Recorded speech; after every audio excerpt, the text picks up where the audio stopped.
किसी से यदि ये कहोगे कि जीवों पर दया करो तो वो कहेंगे कि दया की ज़रूरत ही क्या है और हम दया क्यों करें, ये तो हमारे लिए बनाए गए हैं। आओ संत महात्माओं, दया क्यों ज़रूरी है और दया से क्या हो सकता है। तो संतों ने कहा दया धर्म का मूल है, पाप मूल अभिमान, तुलसी दया न छोड़िए जब लग घट में प्राण। कह रहे जीवन पर्यंत जब तक इंसान के घट में यानी श्वासों में प्राण हैं, ये जीवन है, जब तक दया को नहीं छोड़ना चाहिए।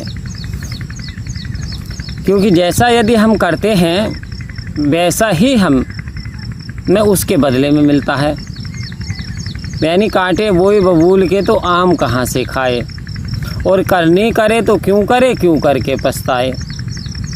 आज बहुत सारे व्यक्ति ऐसे हैं, बहुत सारे समाज में, जो दूसरों को पीड़ा देने के बाद उन्हें आनंद बहुत आता है, दूसरों को सताने, दूसरों को कष्ट देने के बाद बड़े आनंदित होते हैं। तो संत महात्मा कह रहे हैं जैसी करनी करेगा कोई वैसा ही फल पाएगा, सच्चा है दरबार साहिब का जो बीजे सो खाएगा। अर्थात आपने अपने जीवन में यदि कभी किसी पे दया ना दिखाई, यदि कभी किसी पे प्यार ना बरसाया, यदि किसी का भला नहीं किया, तो वास्तव में फिर आपका भला कैसे होगा। क्योंकि इस हाथ दे इस हाथ ले, जैसे तुम्हारे कर्म होंगे ऐसे ही फल बनते चले जाएंगे। आओ संत महात्माओं, तो ये जो दया है ये परमात्मा का एक विशेष गुण है, और ये आप मार्केट से नहीं खरीद सकते कि किसी मार्केट से जा कर के और ले कर के चले आएँ। क्योंकि इस दया के कारण भगवान बुद्ध बन गए, यानी भगवान का दर्जा दया के लिए मिला। तो कह रहे दया जो इंसान का सबसे बड़ा गुण है, और बिना दया के धर्म की स्थापना नहीं हो सकती।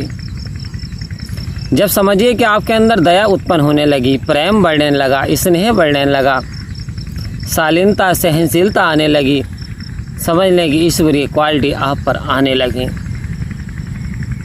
जो लोग दूसरों पर अत्याचार करते हैं, दूसरे जीवों की हत्या करते हैं, हिंसा का सहारा लेते हैं, वास्तव में क्या परमात्मा उनसे खुश होगा, क्या उनकी मुक्ति संभव है, ये सोचने का विषय है।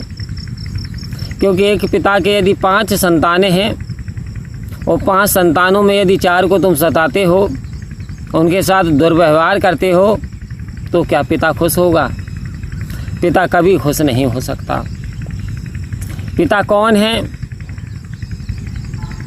आओ संत महात्माओं, ये ईश्वर, ये पार ब्रह्म परमात्मा इस सारे जहाँ का पिता है, सारी आत्माओं का मालिक है, स्वामी है, इस खलकत का मालिक है। ये जीव जंतु, परंतु जो ये जीव जंतु हैं, पशु पक्षी हैं, जब आप इनको जीवन नहीं दे सकते तो जीवन लेने का आपका मकसद ही क्या है। एक चींटी में आप प्राण नहीं डाल सकते तो आप प्राण लेने के भी अधिकारी नहीं हैं। तो संत महात्मा ने तो यूं ही कहा कि दया धर्म का मूल है, पाप मूल अभिमान, तुलसी दया न छोड़िए जब लग घट में प्राण। पाप का मूल जो है अभिमान है। यदि इंसान के अंदर ईगो आ जाए, वो ईगो किसी भी चीज़ की हो सकती है, वो शरीर की ईगो भी हो सकती है, वो धन का अहंकार भी हो सकता है, वो तन का अहंकार भी हो सकता है। कहने का तात्पर्य अहंकार किसी भी चीज़ का हो, ये पाप का मूल कारण है, यहीं से पाप पनपता है। और संत महात्माओं, तो एक तरफ दया है, दूसरी तरफ पाप है। यदि वास्तव में धर्म के रास्ते पे स्थापित होना चाहते हैं, वास्तव में आप परमात्मा को खुश करना चाहते हैं, तो आज से ही आपको धर्मी बन जाने की ज़रूरत है। और संत महात्मा, धर्मी बनने के लिए ज़रूरी नहीं है कि आपको बेजा कर्म कांड करने पड़े। क्यों?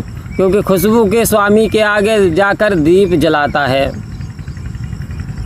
उसको भोग लगाए है मूर्ख जो कुल दुनिया का दाता है। दाता किसे कहते हैं? जो कि पूरे संसार को देने वाला है। जीव जंतु सारे प्राणियों को खिलाने वाला है, तो क्या हम उसको खिला सकते हैं? आओ संत महात्माओं, सोचने का विषय है। आज इंसान से दूरियां बना रहा है, परंतु क्या हम इस चीज़ को भूल गए हैं कि वो जो शायर की लाइन है कि माना कि दोस्तों बंदा खुदा नहीं है, लेकिन खुदा के नूर से बंदा जुदा नहीं है। अर्थात ये जो रूह है, इसमें परमात्मा का नूर है, इससे जुदा हो गई, समझ लेने राम नाम सत्य हो गया। यानी प्राण निकल जाएंगे, ये बॉडी पड़ी रह जाएगी। इस बॉडी को चलाने वाला कौन है? ये सूक्ष्म आत्मा। इस आत्मा का मालिक कौन है? परमात्मा। आओ संत महात्माओं, आत्मा प्लस परमात्मा, यानी परमात्मा का ही एक उजाला ये आत्मा है। तो यदि हम परमात्मा को खुश करना चाहते हैं, यदि हम भक्ति करना चाहते हैं, भय प्लस गति, सारे भयों को दूर करना चाहते हैं, तो अभी से हमें दया को अपनाना होगा, सहनशीलता को अपनाना होगा, जीवों पे हमें प्रेम बरसाना होगा, ना कि हिंसा। तो आओ संत महात्माओं, सतगुरु आता है इस जग अंदर केवल करने परोपकार।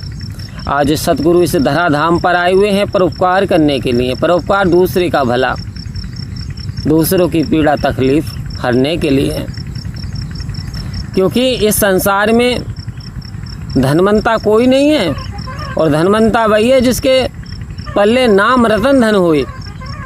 आओ संत महात्माओं, तुलसी संसार में दुख सभी को होए, और ज्ञानी काटे ज्ञान से, दुखिया काटे रोए। तो इस संसार में जो है, जैसे दिन है तो रात है, दुख है तो सुख है, सत्य है तो असत्य है। तो ये जो जीवन की जो धारा चली आ रही है, बस इसमें हमें चलते चले जाना है, परंतु हमें दया का दामन नहीं छोड़ना, हमें प्रेम का दामन नहीं छोड़ना, हमें करुणा का दामन नहीं छोड़ना, हमें सहनशीलता को नहीं छोड़ना। आओ संत महात्माओं, कोई तन दुखी, कोई मन दुखी, कोई धन भी न रहा उदास, और थोड़े थोड़े तो सभी दुखी, सुखी राम का दास।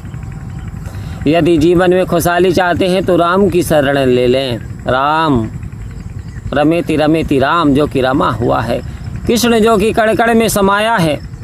आओ संत महात्माओं, यदि हमने इनका सहारा ले लिया, इनका आसरा ले लिया, तो सारे दुखों से छुटकारा मिल जाएगा।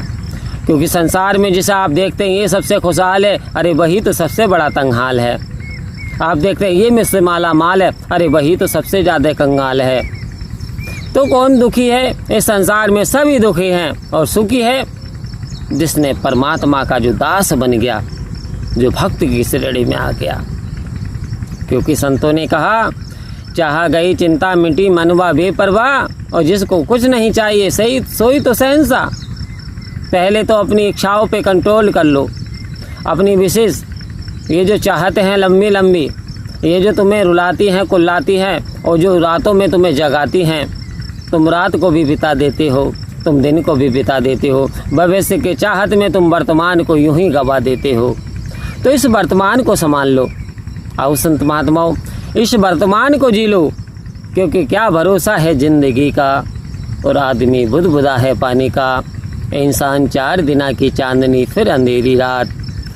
जिस धन के खातिर तू मानव उठ उठ दौड़ लगाता है, संतों की यदि सेवा कर ले स्वयं ही दौड़ा आता है। कितना बड़ा रहस्य बता दिया। संत महात्माओं की सेवा यदि कर ले तो वास्तव में ये धन तो ऑटोमेटिक आपके पास आता चला जाता है। तो ये सतगुरु जो आए हैं संसार का कल्याण करने के लिए आए हैं, लेकिन मैं क्या धर्मी हूँ? मुझे ये सोचना होगा, मनन करना होगा। क्या मैंने दया को अपनाया?